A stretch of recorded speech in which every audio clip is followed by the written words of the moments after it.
Greetings all you maniacs and minds on the grinds. Welcome back to another Warframe weapon showcase. Today we are going to be taking a look at the Sporothrix, if I'm pronouncing that correctly. I'm going to call it the Sporothrix. It's a sniper rifle that is incredible, and it does all of its incredible things without any crit. So it proves once and for all that weapons don't exactly need crit all the time. Sure, it helps, but this weapon is one of the exceptions. So, what is special about this weapon? Well, first off, this is the build. Now, hammer shot might be a bit strange to some people. Some people have never heard of this mod because it's, it's trash, apparently. But it gives you status chance and critical damage, so that's cool. And rifle aptitude even more status chance. You see the status chance here. And slash focused, shit tons of damage, and it's explosion, because it does explosions, hits with viral. So, and also you're slashing the explosions too. And with this status chance, you're going to be getting slash. And yet, I don't really see this weapon. Well, it is new, and it is kind of hard to get your hands on. You have to do the new vaults, which DE, for fuck's sake, let us start with the new vaults, with the new vault bounties, and not have to go through the normal isolation vaults. Come on. But I did get this entire weapon. The blueprint was in a tactical alert, so I got that, and I got all the parts for it, all three other parts, in 2 bounties. I got super goddamn lucky. Anyway, so this weapon only has 1 zoom, and it is projectile based, and as you see there, it explodes after it embeds. So 2.7 times zoom scope, and the reload is a bit long. And 50% headshot damage is the scope bonus. And that's also the combo multiplier bonus, I'm pretty damn sure. So, it has absolutely no crit, but yeah.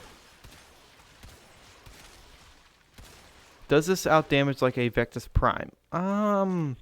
Probably. I haven't tested that thoroughly, but I mean, you can already see. No, yeah, it is a hit. It's not a hit scan weapon, so, which is a bit unfortunate. If this thing was hit scan, it would be really, really, really powerful. Simply because even though these projectiles are actually, they move, they're pretty quick. Hit scan is literally just instantaneous. So the best way to use this weapon is with someone that can wrap enemies up, like Nidus, for example, or Vauban. So, it's very simple with this weapon. You wrap the enemies up, and then you just mag dump into where all the enemies are, and all the enemies die, more or less. And also, this weapon does get even more of a bonus with headshots. So, just so I'm not biased here with Nidus, because I have been loving playing him lately, let's pull out Mr. Train Man. So, the Vortex for me has duration of 36 seconds. And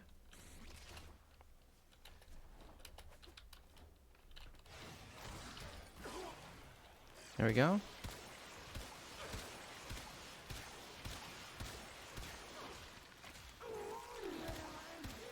Oh, I actually got Arcane Momentum to proc, which doesn't happen often with this sniper rifle because, again, super low critical chance.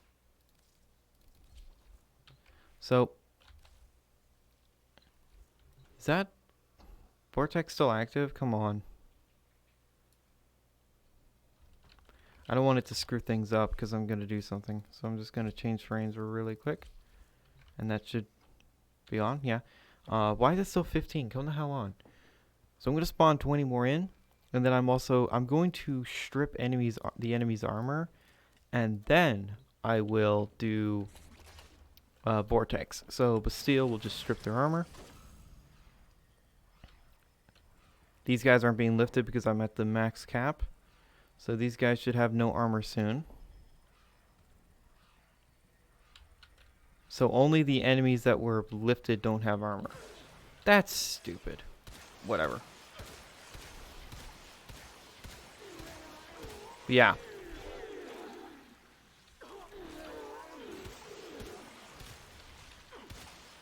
And again, it's just the raw damage of this weapon is kind of ludicrous. And I would recommend building this thing for corrosive. If you're going against, say, Corpus, then straight up magnetic, especially against the Steel Path Corpus, will be, just deletion, because the only thing that they have is protecting them is shields. And before someone says, just build Toxin, here's the problem with Toxin. The robotics, the bursts that you might encounter, all of them, they are a huge problem for Toxin. Because robots, especially on Steel Path, do not care about Toxin. You could also counter argue, well, this weapon looks like it's doing so much damage that doesn't matter.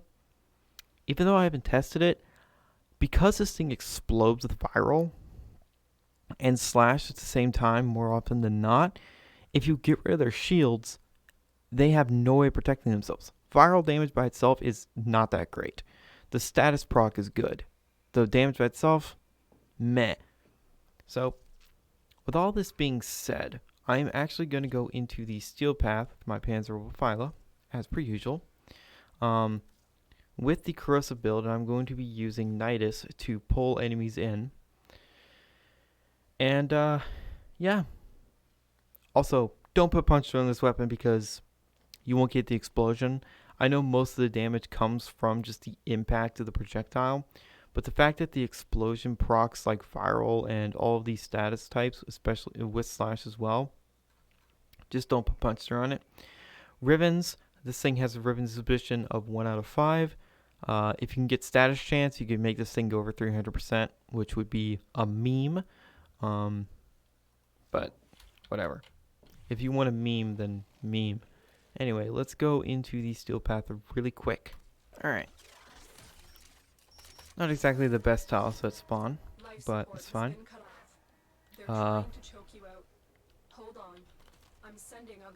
There's a group of them. So first, I need to get my survivability. I absolutely have to do this, because this is Steel Path. So don't mind me while I stack a bit. Now I'm just gonna, shoot them. Yeah. A lot more now. And the beauty of this is since you're proccing viral, your with Nidus, his 1 will do even more damage. Let me just set everything up. Alright. So yeah, that's... Yeah, the damage is quite absurd. This weapon does a lot of damage, and it is super duper effective when you are able to wrap enemies up. Just like all explosive weapons are. The more enemies you can pile onto each other, the more enemies you can put in one spot and then explode, the better and more effective it is. Because, that's probably one problem with like the Tonkor. The Tonkor is really strong, the Kuva Tonkor. But if you're not wrapping enemies up, it feels really, really weird to use. Because look how many enemies there are. Yeah, I want to use a single shot grenade launcher against all these enemies, even with its reload mod. It's just a little awkward. But as you see here, and even if I don't wrap enemies up, the damage of this thing is just, it's absurd. It's ridiculous.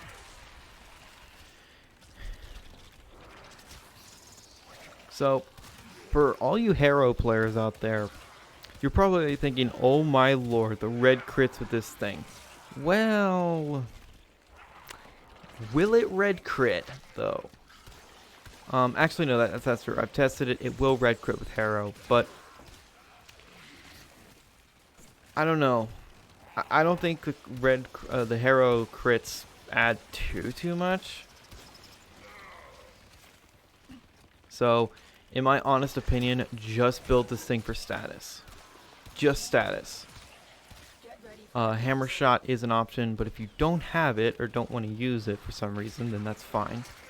Hammer shot, I'm pretty sure you get from nightmare missions. Or it's probably like dirt cheap on Warframe markets, so, you know. Whenever we get a primed hammer shot, that'd be ridiculous. I swear if they release that before giving us primed blunderbuss, I'm going to have an aneurysm. Anyway, that's all I needed to show with the Sporothrix, because, you know, hitting an enemy with like 1,000 corrosive, some like 500 slash, and then viral tacked on there, it's going to kill the enemy. So this is an absolutely monstrous weapon. It is super powerful. Now, you could be saying, well, why don't I put on heavy caliber? Sure, go ahead. If you want to put on heavy caliber over vigilante armaments or rifle aptitude, then fine. I only have vigilante armaments here for more multi-shot. It really isn't needed, but I just do it because whatever. Argon scope and other crit mods on this weapon are useless. So let me actually show you what that means. So 1% critical chance. Place your bets. What's the critical chance going to go to with point strike? 2.5. Yeah. So Argon scope's 135% critical chance is not going to do anything. So that's whatever. But again, this update, the most recent update to Warframe, all the weapons have mostly been status based, and they are powerful weapons. The new Warfan is just it just makes mincemeat out of steel path enemies. The new arm cannon is ludicrous, which I assume it's going to get nerfed to hell. Someone recommended the secondary version of the Spore Lacer. Yeah, the secondary Spore Lacer is kind of nuts. Hopefully it doesn't get nerfed. This weapon's insane. So, yeah. High base damage and high status combo is really powerful, really potent. And remember, this is a gun. A gun is doing that well in Steel Path. Now, not all weapons, not all like firearms are bad in Steel Path. I'm not saying that melee is the only thing that works in Steel Path. No. It's mostly melee that works extremely well in Steel Path. I feel like DE made melee so OP to deal with Steel Path. And if that's what they did, either intentionally or unintentionally, that's completely fine with me. Because, yeah, melee is broken. It's so OP. But that's whatever. This is a fantastic sniper rifle. Would recommend, definitely worth going after, especially if you like sniper rifles, if you like, you know, this type of concept where you're using like a Nidus or a Vauban. Vauban with a shit ton of range with this weapon. Yeah. That's just easy mode because you can just camp at a corner, wrap all the enemies up with your, like, I don't know, what's the max range on Vauban's Vortex? Like 50 meters or something like that? It's huge. And then just fire away with this. I would recommend one thing, though. Find a way to put sniper ammo mutation in the Excellence slot because it's a sniper rifle. Sniper ammo isn't exactly plentiful. Now, you don't need like maxed out vigilante supplies or maxed out sniper ammo mutation. You really only need like level 2 or even like level 1 sniper ammo mutation in this slot and you will not run out of ammo. But whatever. So, long story short, this is a fantastic sniper rifle. Go for it. I would definitely recommend you go for it. So, thank you guys so much for watching. Remember, in Trilby, we trust.